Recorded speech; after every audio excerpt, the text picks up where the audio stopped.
त्रिपुरी वात म्हणजे 750 वातींचा समूह. आजच्या दिवशी त्रिपुरी वात जाळली जाते.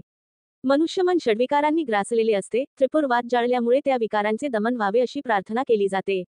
षडरिपू आवश्यक आहेत, पण ते मर्यादित स्वरूपात ठेवायला हवेत ही जाणीव त्रिपुरी वात जाळताना मनाला दिली जाते.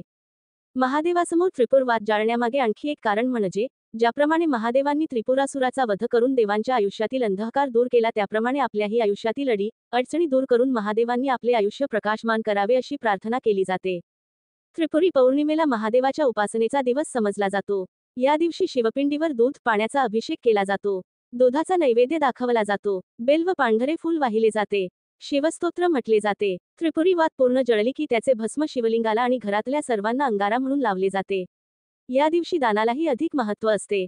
पूर्वी ही वात घरातल्या स्त्रिया बनवत असत. कापूस पिंजून बारीक दोर ओढत अडीच वेढ्याची एक वात करत 750 वातींचा समूह केला जात असे. आता ही वात बाजारात सहज विकत मिळते. या दिवशी घर, अंगण, परिसर, मंदिर दिव्यांच्या रोषणाईने उजळून टाकतात. देव दिवाळी साजरी करतात. दीपमाळ प्रकाशित केल्या जातात, तसेच दीपदानही केले जाते. आपल्यामुळे दुसऱ्यांच्या आयुष्यातला अंधार दूर व्हावा ही त्यामागील सद्भावना असते. दीपदानाबरोबर गरजू व्यक्तीला आवश्यक वस्तू देखील दान करता येतात. त्यामुळे ही अडचणींचा अंधार दूर होण्यास मदत होऊ शकते.